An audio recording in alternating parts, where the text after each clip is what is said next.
Me, Sorry we about are that. I don't know now. what happened. It was my invite wasn't So working for I some I reason, so I had to clicked resend it. broadcast now. So now we are live. Awesome. Hey everyone, how are you doing? And welcome to the August edition of Ask Strong Towns. We're making a little small talk right now as folks sort of. I realized that I wore my obnoxious red.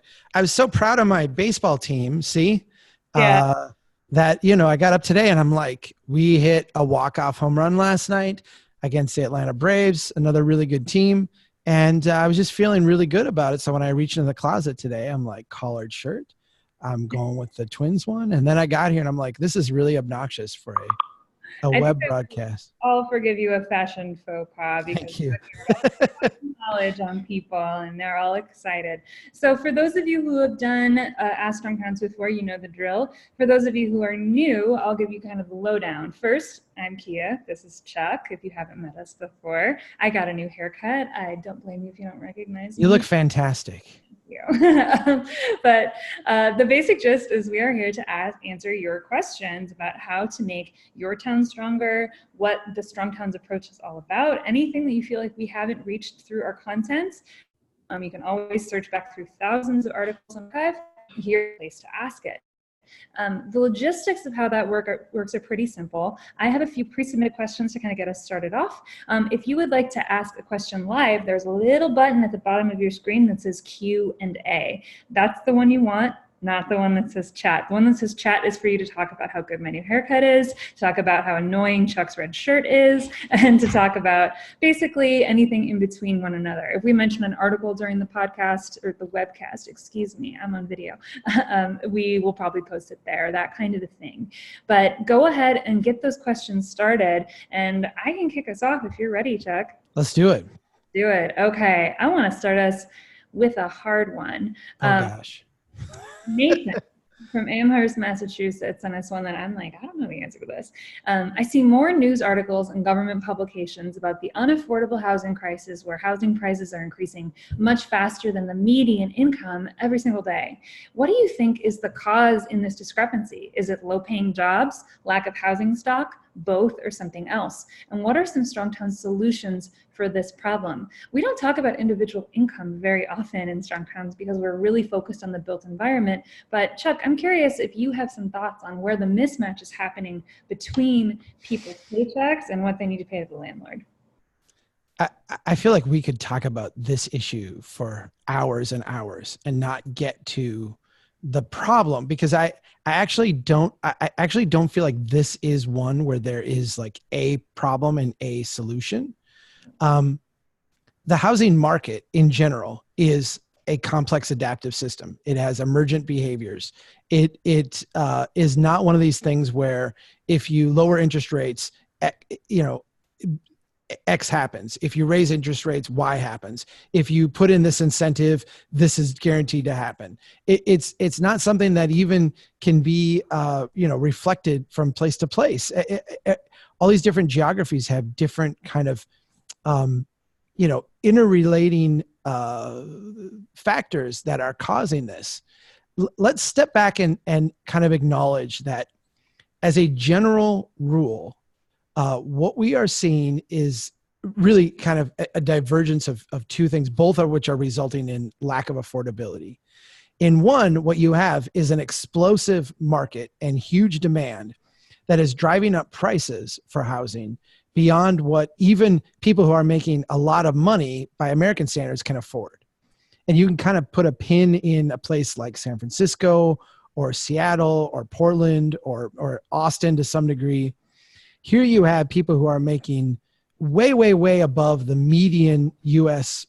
family wage, household income, and they still can't afford a place to live. You then have like the other end of the spectrum, which are places where housing values are really low and depressed and neighborhoods are struggling and things aren't going well, and people there still can't afford them. And they can't afford them as a function of the fact that they're not earning enough money. They don't make enough money. I think that there's very few factors that overlap both of those. In other words, we treat them both as unaffordability issues, and we often throw like the same set of tools at them. And, in many ways, they're very, very different experiences. I think there's two kind of overlapping things that I would like to point out as a way to think about this. The first one is the concept of just move. And I've been guilty of this, and I think people like Chris Arnott have schooled me a little bit, and my own experience should point this out, because where do I live? I live 3 miles from the Marohn homestead from the early 1900s. I mean, I'm not one who has just moved. But there's this idea in economic thought that, in a fluid market, people will move and change and adapt if prices get too expensive. In America, we have this history of, go west, young man. The idea was like, this place isn't well suited for you. Go for better opportunity. Andres Duany said this a few years ago. He's like, why aren't all these millennials who are struggling in San Francisco to make ends meet? Why don't they just move to Detroit? Because Detroit has, you for what you're paying in a month, you could buy a house in Detroit in 4 months, where you're paying in rent for like one bed in a, overstuffed apartment. You could buy a house in 4 or 5 months in Detroit. Why don't you just move to Detroit and set up camp there and create something out of it? And my gut reaction to that was, yeah, why don't you just move? Just move. And then I look at myself and I'm like, I didn't move. I'm rooted. What we find in housing markets, and I think it's like a parallel to Keynes's insight on wages being sticky. I think places are sticky. I think places are sticky with us. And so property markets don't react in the rational ways that we would expect a market for widgets or soda pop or whatever it is to react. They're sticky, and people have different irrational kind of reactions to them. I think the other thing that I would point out to think about this, and we've talked about this before, the gravity effect of interest rates. And I'll also just add into that just capital flows in general. If you're living in a place like San Francisco, you're not only competing against a whole bunch of other people in the tech sectors that are getting obscene levels of money just thrown at them. And we can all understand, when money is sloshing around, there's less of a push to be really prudent with it. I don't think that's like a big stretch. And so what we see is a lot of free spending, a lot of money just flowing for bonuses and increased salaries and wages. And you see wages going up, and you see prices going up, and you see this whole marketplace kind of exploding. But you're also competing against foreign money. Yesterday, the stock market had its 6th biggest drop in history. A lot of that's because we're having these pre-trade wars or currency wars with the country of China. If you're a Chinese business person and you've made a good amount of money and you would like to park that money someplace safe, in many ways, a condo unit in San Francisco looks a lot safer than something in your own country, especially when you look at the riots going on in Hong Kong and the threat of like another Tiananmen Square crackdown. China does not have open currency markets. And so you see like the ability to move money around. All of a sudden, you have our property markets competing against this currency we put out into the world. You have very low interest rates here. And so if you're a pension fund trying to drive returns, buying real estate investment trusts and that kind of thing, which is, again, pours more and more money into the housing market, is a really good investment. How do you tease all this out and say, what's causing this? In the financial sense, we've altered gravity to push lots of capital towards housing. And in the employment side, we've kind of altered gravity to drive down wages and make people more like commodities. And like the result of that is that housing becomes unaffordable. You also just take the fact that our economy went into collapse when housing prices tried to reset in 2008.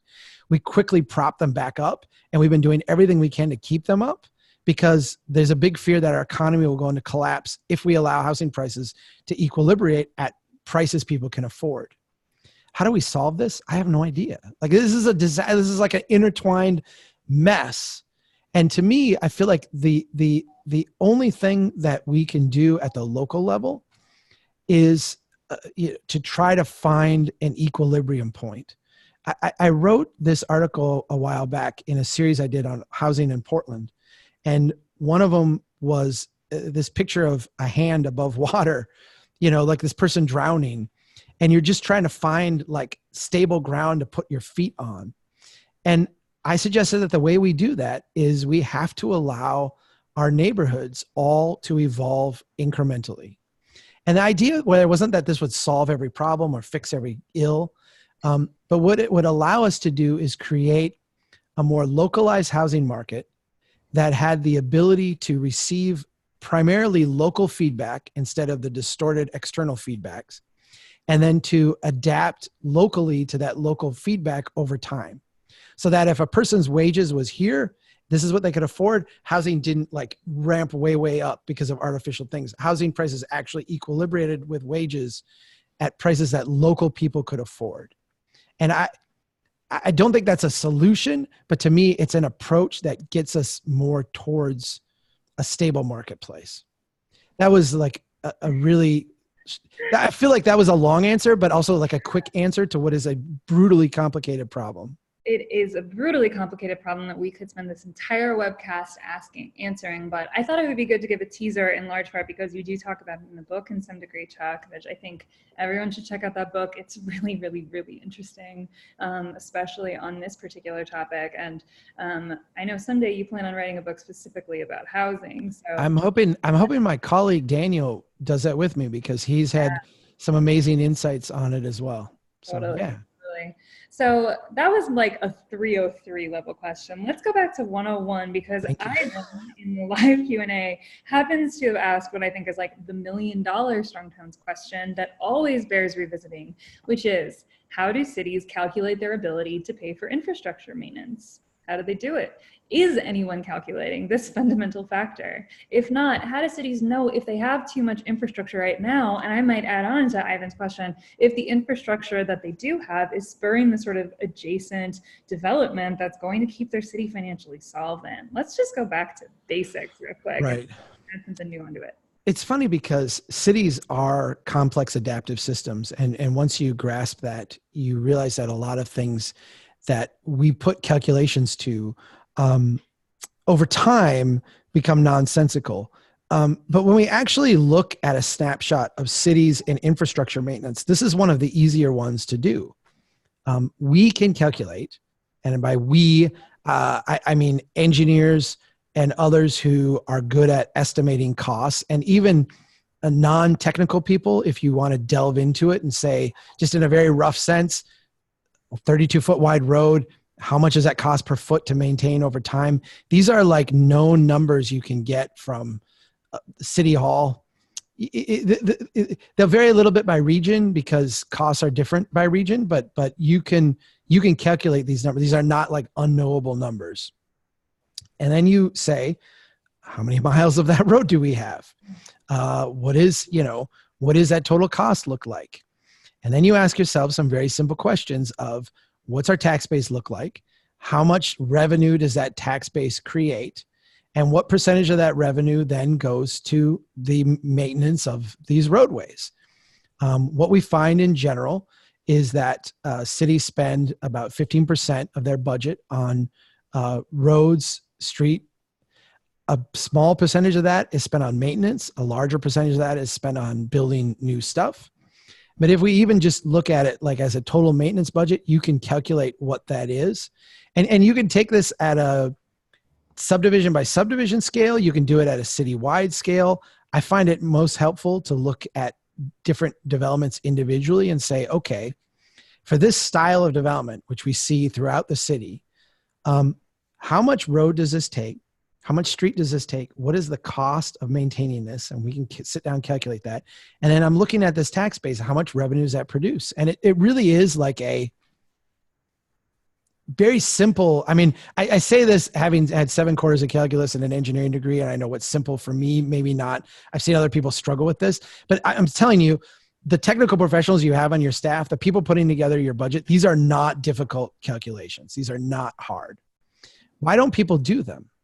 And I think that there's a lot of reasons why. that are kind of jumbled up and mixed up together, but I'll give you what I think is the most important ones.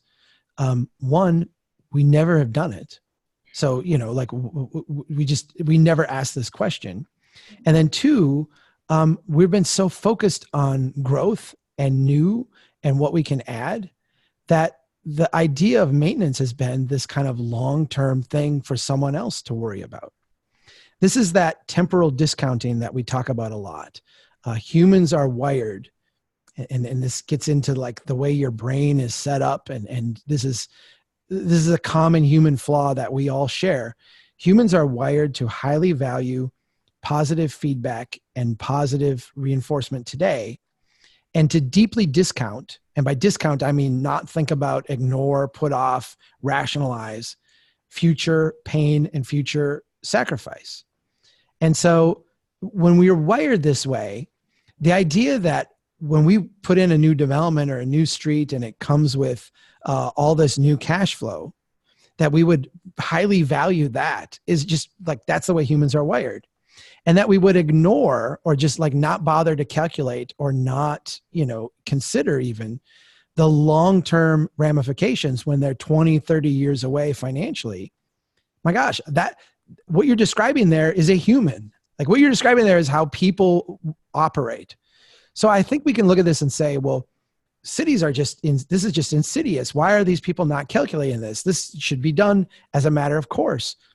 Yeah, it should be, but we're all flawed. And so we don't. I think the more interesting question, and we can touch on this maybe later, but the more interesting question is, why did people in the past do this and we don't today? And the very short answer is they didn't either, but their development pattern didn't have these trade-offs. Our development pattern, our post-World War II development pattern, has these trade-offs. When you build horizontally, you create this trade-off in like a hyper sense. When you build slow and incrementally over long, generations, the feedback that you get and the operating system you have that, was developed through iteration doesn't put you in a position where you have those same trade-offs.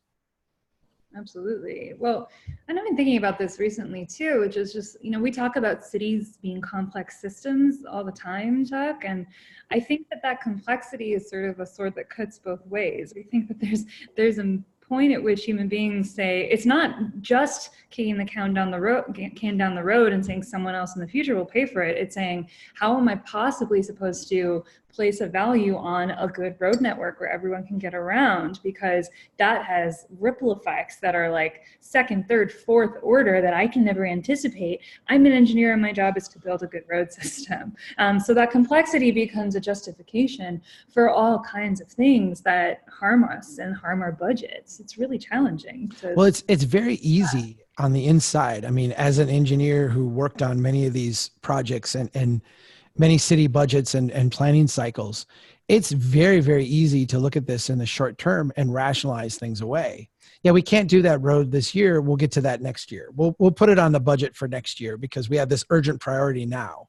And it's not that people don't care or they are, blasé in their duties. They're out for themselves. No, they're just human.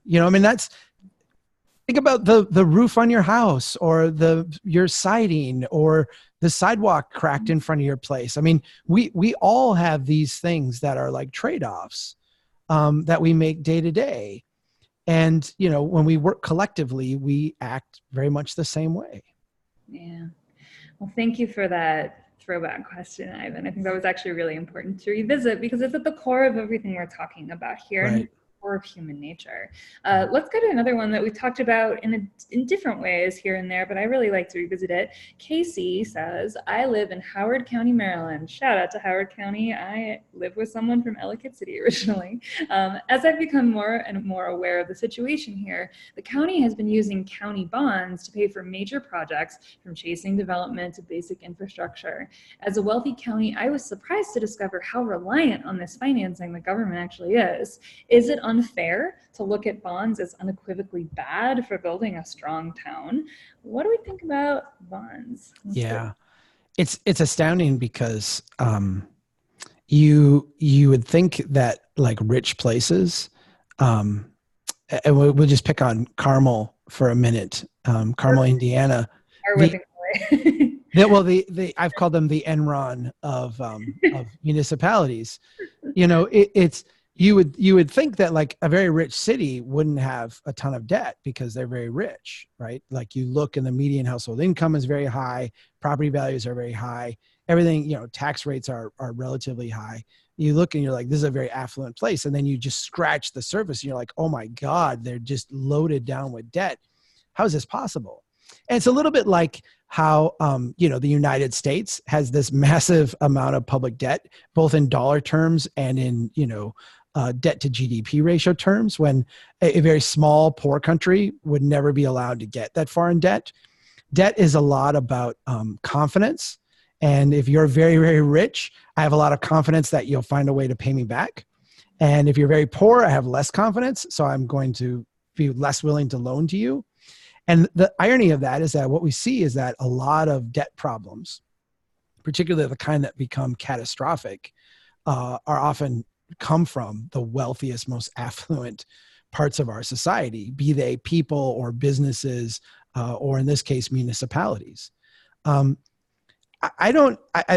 times, Strong Towns has been labeled as like categorically against debt and against bonding.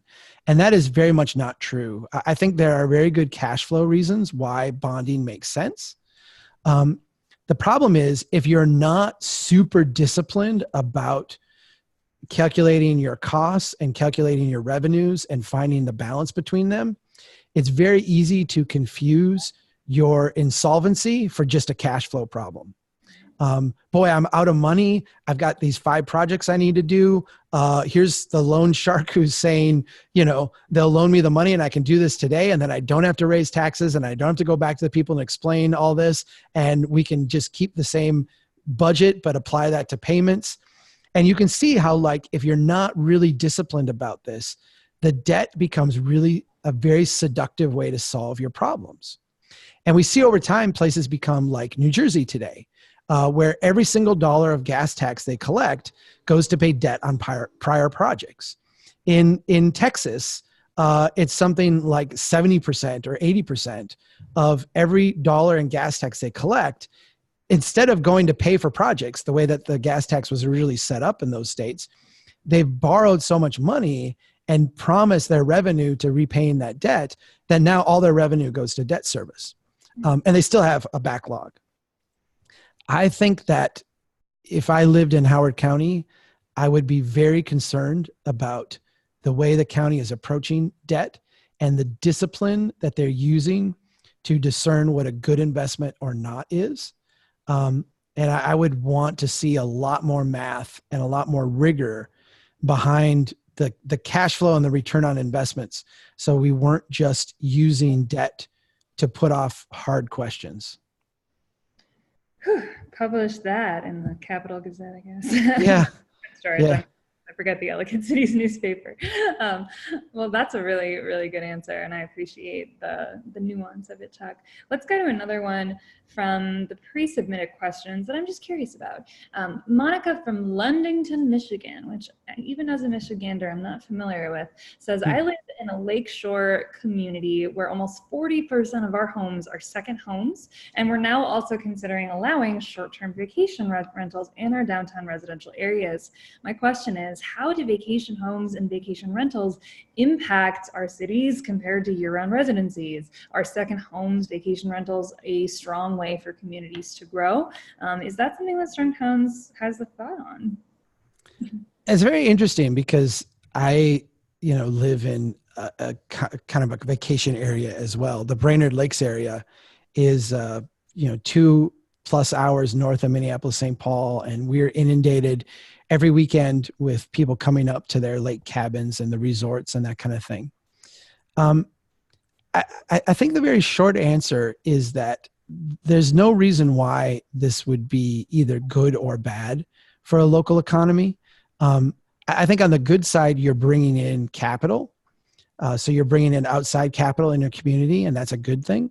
On the bad side, you have more, I think we can look at it as like the money flows, my community has struggled with people from the Twin Cities coming up and bidding up prices, and people who used to be able to own homes now can't, or have, much different quality of life because they're competing with this broader market of capital flow. I think though the most important thing in this conversation on whether this is good or bad is, what does your local economic ecosystem looks like? If people are coming to your tourist area and they're buying homes and they're eating at local businesses and they're shopping at places where the capital stays locally and gets passed around the community, if, like in our area, they pay their property taxes and that supports the schools and the roads and the things that they don't use for 9 months out of the year, but they're paying for 12 months out of the year. There's a lot of benefits to that. And if you've created a local economic ecosystem that captures that wealth and passes it around a lot before it leaves and exits the community, those tourist dollars are fantastic. If, on the other hand, people are coming up and they're stopping at the Target or the Walmart to get their supplies on the way through, because you've made the big box stores all convenient to go through. They drive through the McDonald's drive-through or the Taco Bell drive-through on their way out of town. They're going to, all the same franchises that you've got down where they came from. They're just swinging through them up here, and they don't interact with your local ecosystem. Well, now that money's not doing you anything at all. I mean, it really is a huge missed opportunity. And sure, you can have the local franchisee for the Wendy's or whatever say, I really, value this. But it's a 1 point transaction, not an ecosystem where that money gets sloshed around and goes through multiple hands and really grows the local community. So I would rephrase the question and say, instead of it being about, are these good or bad? Have you created the economy around this type of capital inflow to capture it and maximize it and have it be a real benefit for your area?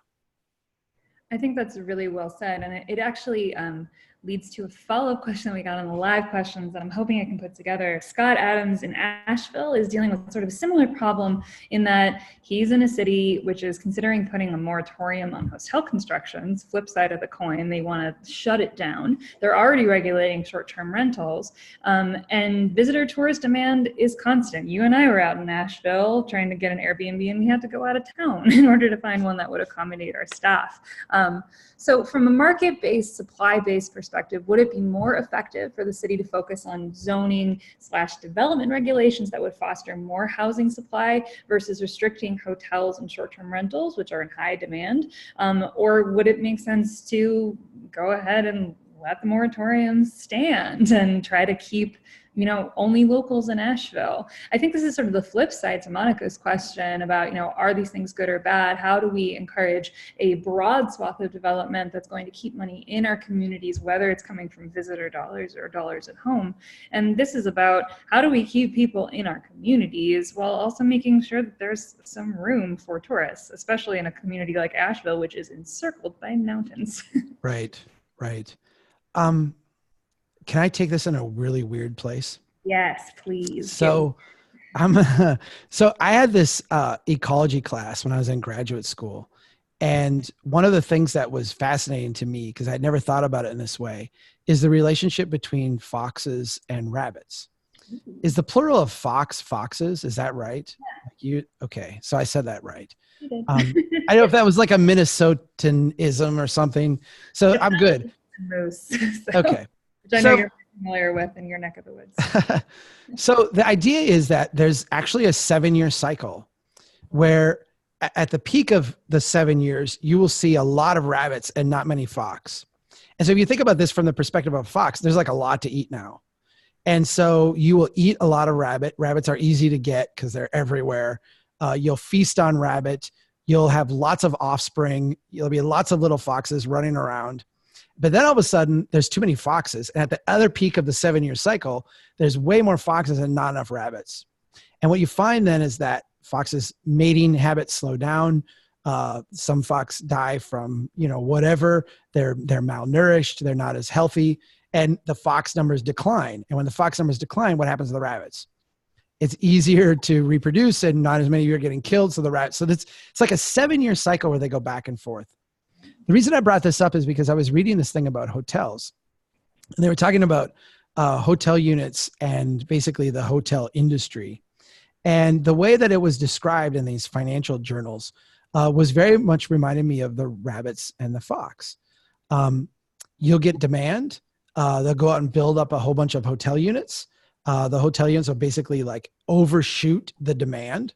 The hotels will then struggle to find people. They'll lower prices. They'll have to go through like a cycle of pulling back. Some of them will maybe even get taken off the market and turned into housing units or long-term rentals or apartments or what have you. And then there becomes a shortage, and then it starts over again. And the term was longer. It wasn't a 7-year cycle. It was something like a 15 or a 20-year cycle. But it was a very clear, like they demonstrated all these different markets, how this takes place.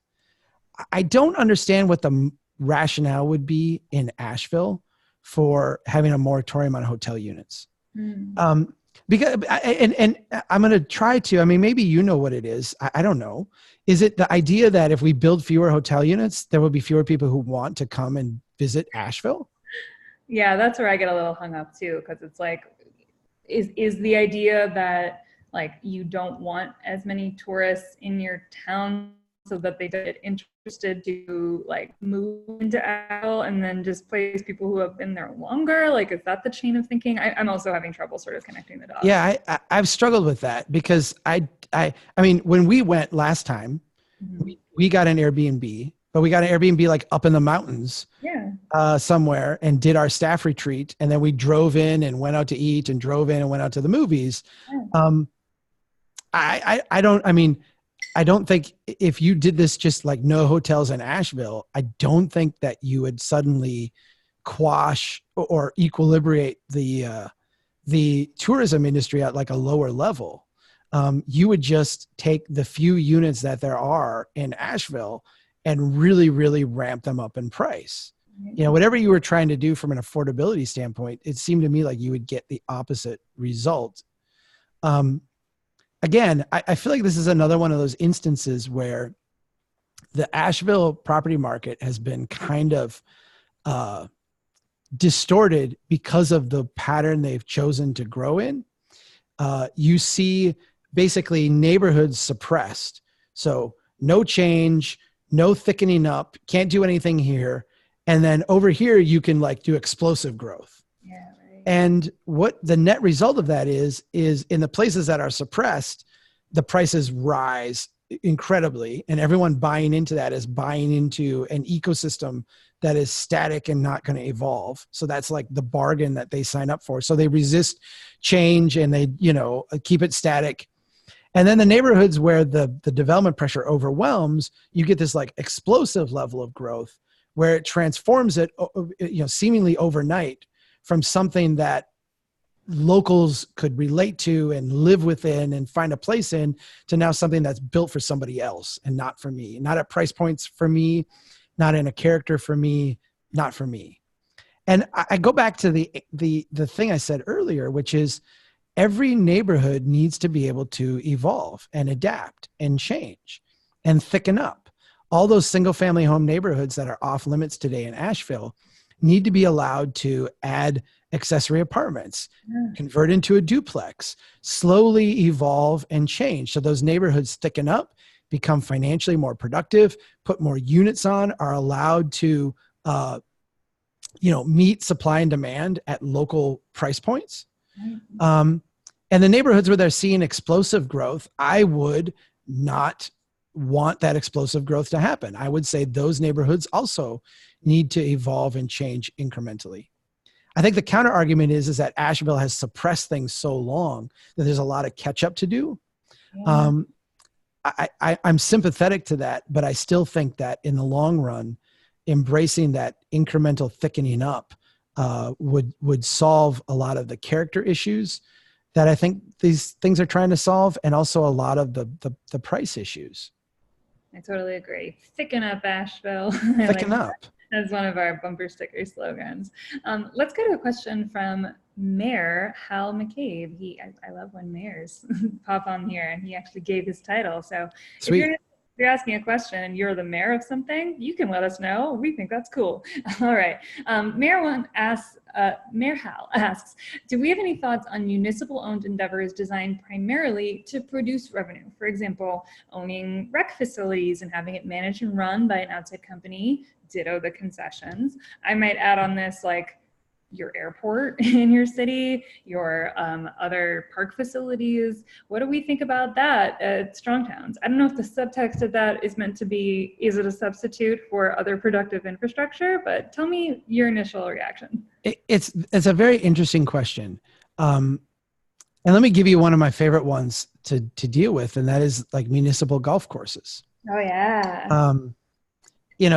There's an idea that, we want to have this recreational opportunity for people. So the municipality is going to run a golf course, and they always project how it's going to be a huge moneymaker. And then, most of the times it ultimately isn't. And I think with any of these things, you have to ask yourself, why is the market not providing this? Now, sometimes the market isn't providing it because it financially is a loser. And let's set that one off to the side for a sec. Sometimes the market's not providing it because there's too much risk involved. It's not clear that this will pay off. Sometimes it's, you've got fear of competition. There are instances, I think, where cities can undertake things. A concession stand is a good example. Yeah. We've got a ballpark. We're going to have, some food trucks or concessions come in. We're going to generate revenue from that, and we're going to take some of the profit. Those kinds of relationships are fantastic. Those are great.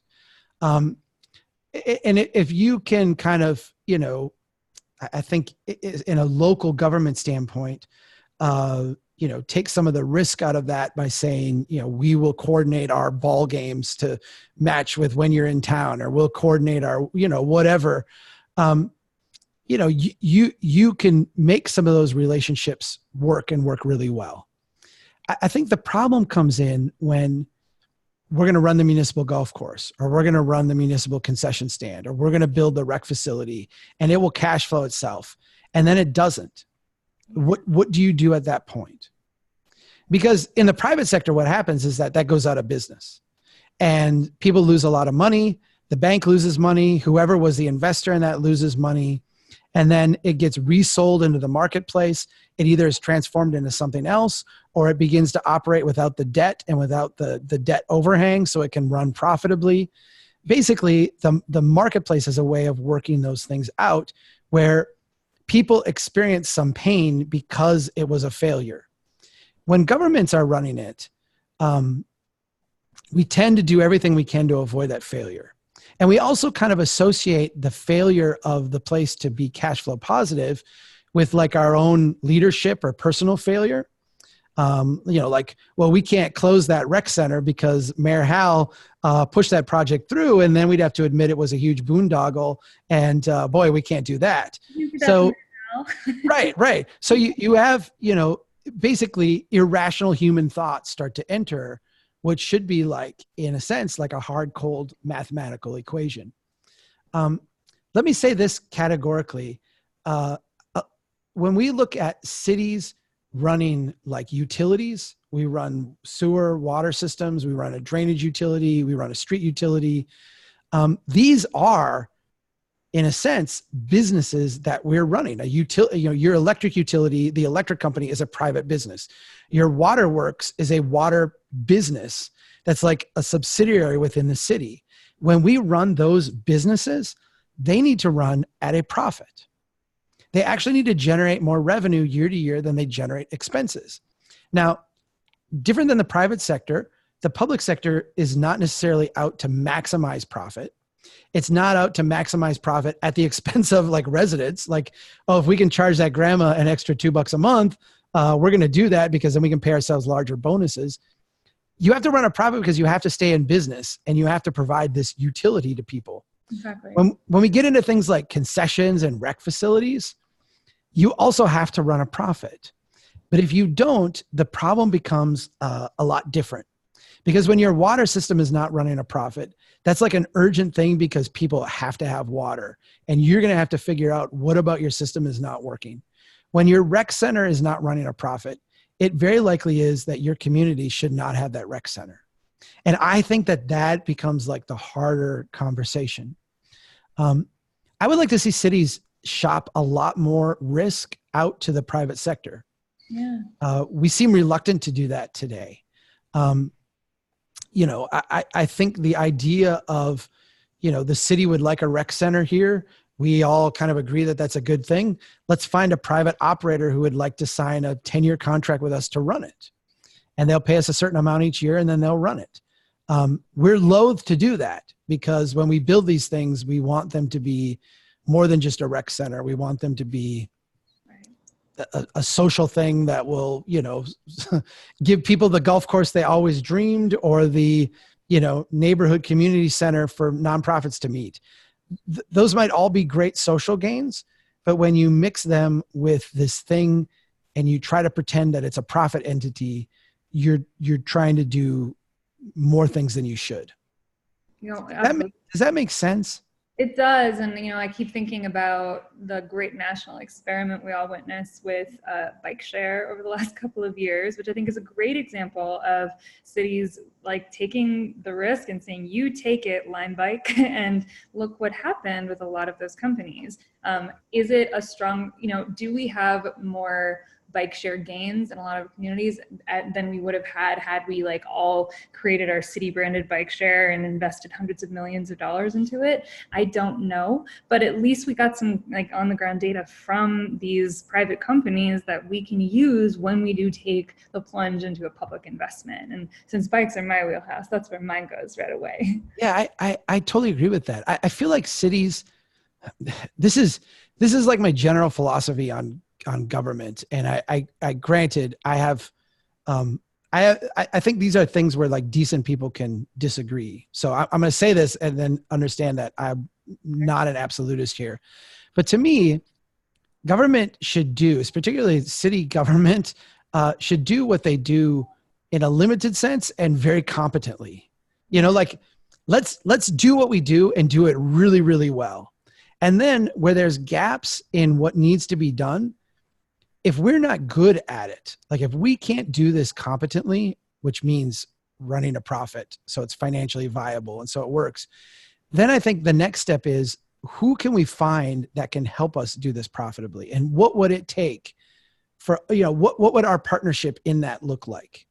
And so I'm all for like a collaboration with the private sector. I think it's fantastic. I just think as cities, we need to be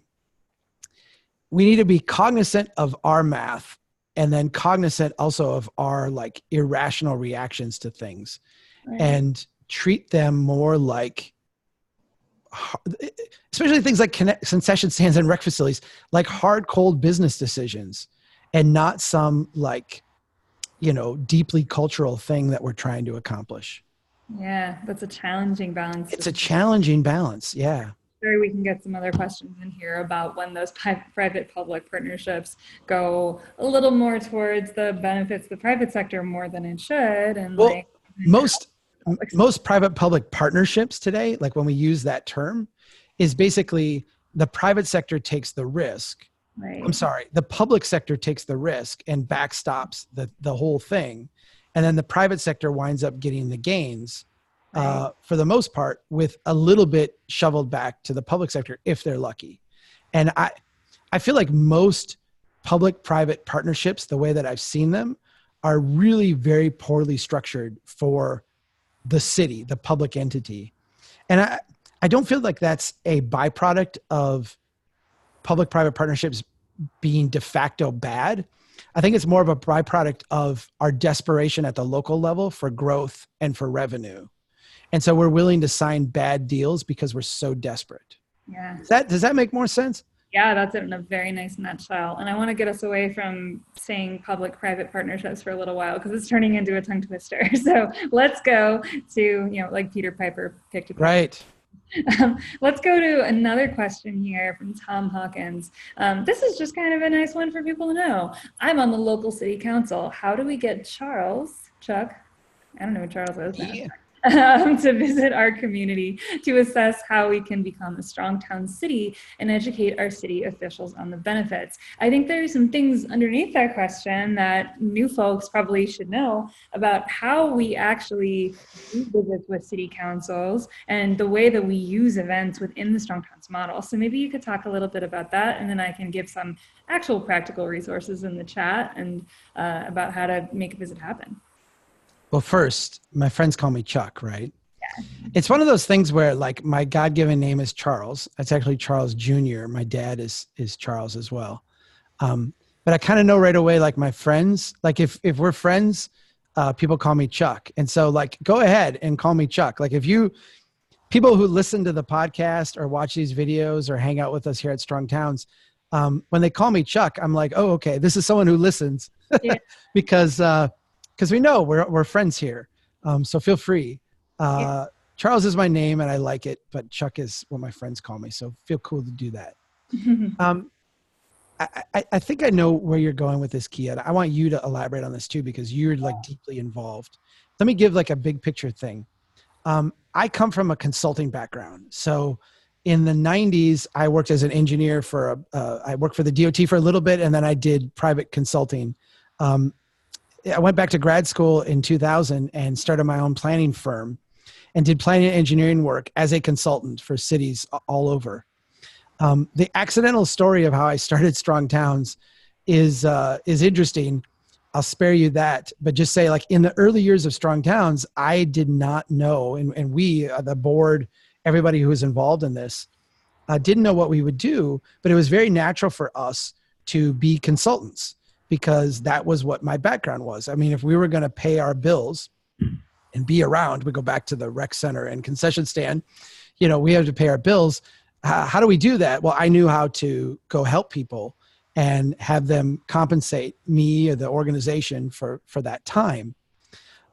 As we continued to grow, and this is like 2012, 2013, 2014, what we found is that every time we would, as an organization, stop and do consulting work, all the momentum of what we were doing would stall. And every time we focused on the media side of what we did, sharing our message, getting it out there in different unique ways, talking about Strong Towns ideas and concepts, what we saw is that not only did our movement accelerate, but we were starting to see like real change on the ground. People would take our ideas, they would take our thoughts, they would take our work, they would share it with other people, they would talk with other people about it, they would come up with their own kind of localized approach and strategy, and they would go out and do it. We were seeing amazing things happen from the media side of what we did, and very, very poor returns, except financially, from the consulting side. So we made a really, I think it was probably the most important decision we made at Strong Towns from a organization standpoint, was in 2015 when we decided we are no longer going to do any consulting. And I remember sitting around the table looking at this going, how are we going to pay, like, how are we going to pay for anything? And we had this membership model and we had this event model, and we said, we're going to align the future of this organization with the success of our message. And so right now we do three things. We do prepare content, this engagement right here, all the stuff we do daily on our website, all of our micro content, all our social feeds. We prepare content, we distribute that content. So we get it out in front of people. We go do events. We're planning a whole tour this fall.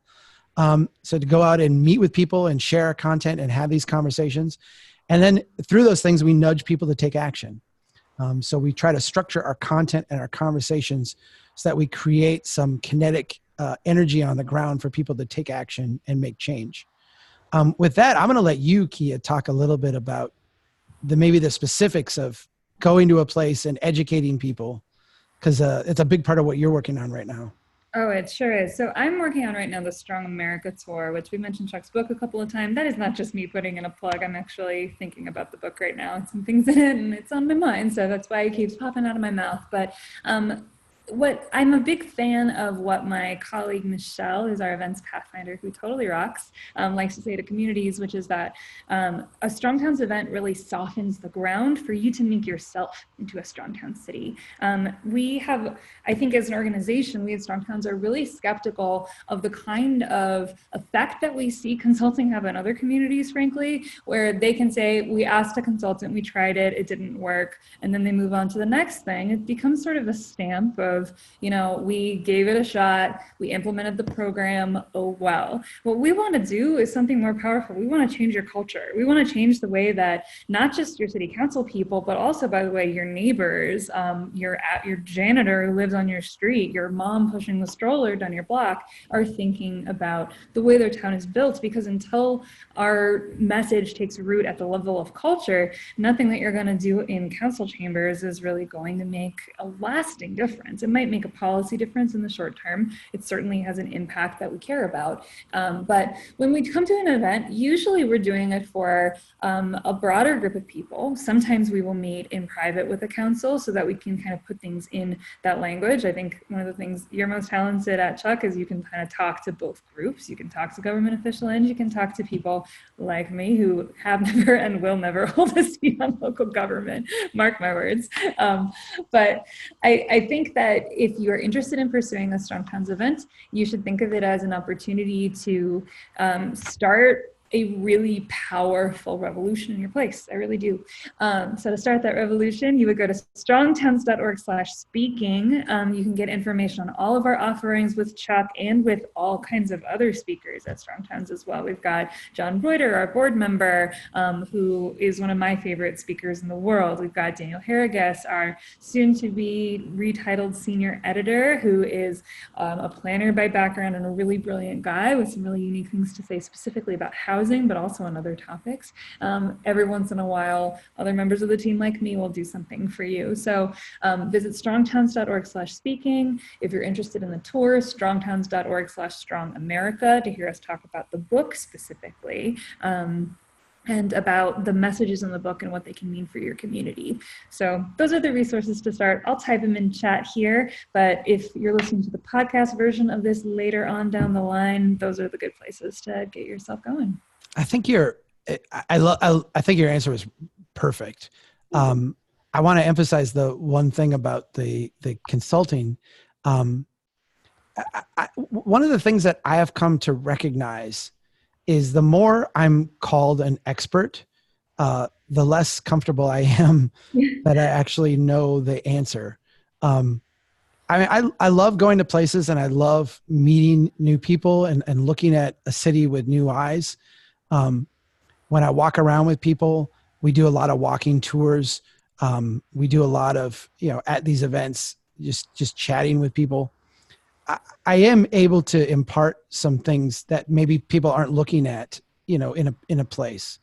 But I think the idea of bringing in someone from the outside to come in and tell you how you should do things is very much overrated.